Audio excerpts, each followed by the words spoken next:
This is the Tom Bigby Tales, and I'm your host, Shannon Evans. I write about a small town in northeast Mississippi called Columbus, and sometimes I write about the county or the rest of the state. This evening's episode is D.H. Smith from Artesia, Mississippi, February 1889, and it's about a lynching. The post-Reconstruction era in Mississippi represented a complex tapestry of economic manipulation and racial subjugation. Sharecropping emerged not as an opportunity for economic mobility, but as a sophisticated system of continued economic bondage for recently freed African Americans. Over 50% of Lowndes County farms operated through sharecropping by 1880. Landowners provided critical resources on credit with exorbitant and crippling interest rates. Under this systematic financial structure, it prevented economic independence. By the late 1880s, the Great Migration was in full swing. Looking to escape the blinding and grinding poverty of sharecropping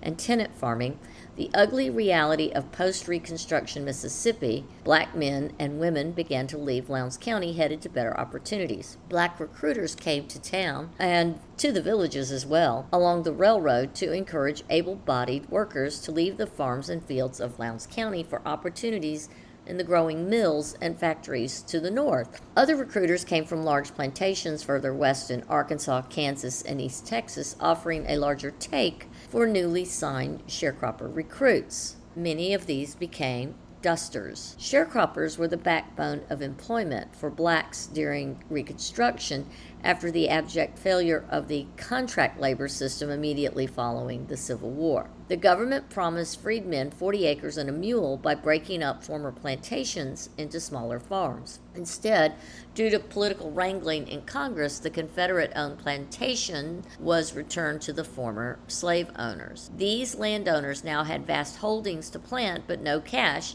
and no cheap labor available. Sharecropping gave landowners cheap labor and the newly freed slaves a place to live and a theoretical opportunity to earn enough to buy their land. By 1880, over 50% of Lowndes County farms were operated by sharecroppers. In exchange for their work, families who agreed with the landowner needed food, goods, and supplies to last until their take would be allotted in December after the cotton was harvested and sold. These sharecroppers were provided fertilizer, seed, clothing, and food at the plantation store on credit at exorbitant interest rates. Their crops had to be sold directly to the landowner or his designated agent. This debt would be paid back immediately at the sale of their crop, and the high rate of illiteracy in the black sharecropper population meant they were often taken advantage of financially. This made it almost impossible for the sharecropper to get out of debt and thus remain bound to the landowner for yet another season and beyond. The rise of white supremacist groups like the White Liners and Red Shirts and the codification of black laws furthered the disenfranchisement of blacks in Mississippi. Many black families began migrating to the west,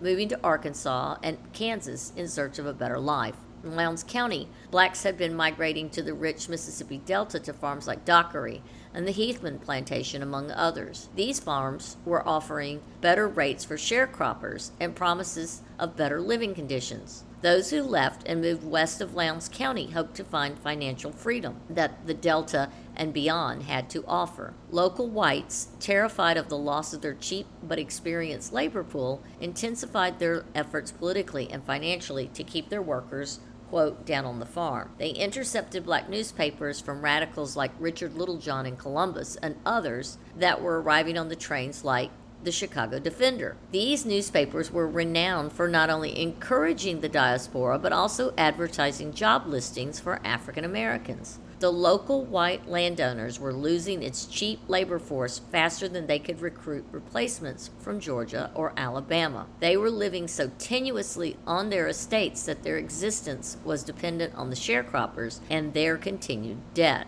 African American workers sought escape from the grinding poverty of the Reconstruction South, systemic racial discrimination, and the threat of violence from white supremacist groups. It was in this environment labor agent D.H. Smith began recruiting farm laborers to move to Arkansas. Smith, a black man from Forrest City, Arkansas, is said to visit Artesia and the local sharecroppers in early fall of 1887. He visited Starkville, West Point, and Artesia at least 2 times more before his final visit. Labor agents like D.H. Smith played crucial roles in identifying alternative employment opportunities, recruiting workers for western states, and providing hope for economic transformation for the people who lived in places like Lowndes County. Piecing together the news articles of the time, a mob of angry men met Smith at the Artesia depot when he arrived from Starkville on the train on one of his trips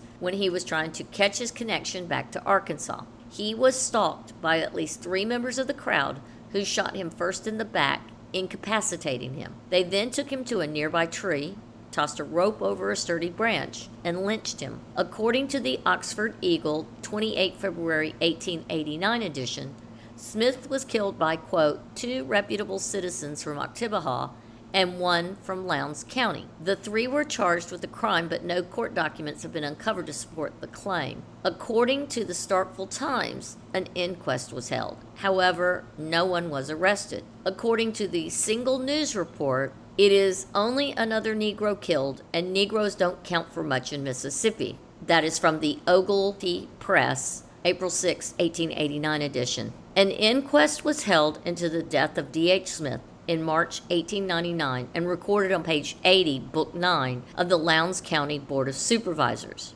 D.H. Smith's murder exemplified the brutal mechanisms used to suppress black economic agency. Smith's murder is a symbolic representation of the systemic racial terrorism of the post-Reconstruction era of Mississippi. Smith's assassination represented a direct attempt to prevent labor migration using drastic intimidation tactics against economic self-determination. The events surrounding D.H. Smith's murder were pivotal in accelerating local northward and westward migration and strengthening the resolve of African Americans in Lowndes County to challenge existing economic power structures and begin to create pathways for future civil rights movements in the area. Smith's story encapsulates the brutal resistance to black economic empowerment, highlighting the complex intersections of race, labor, and economic opportunity in late 19th century America.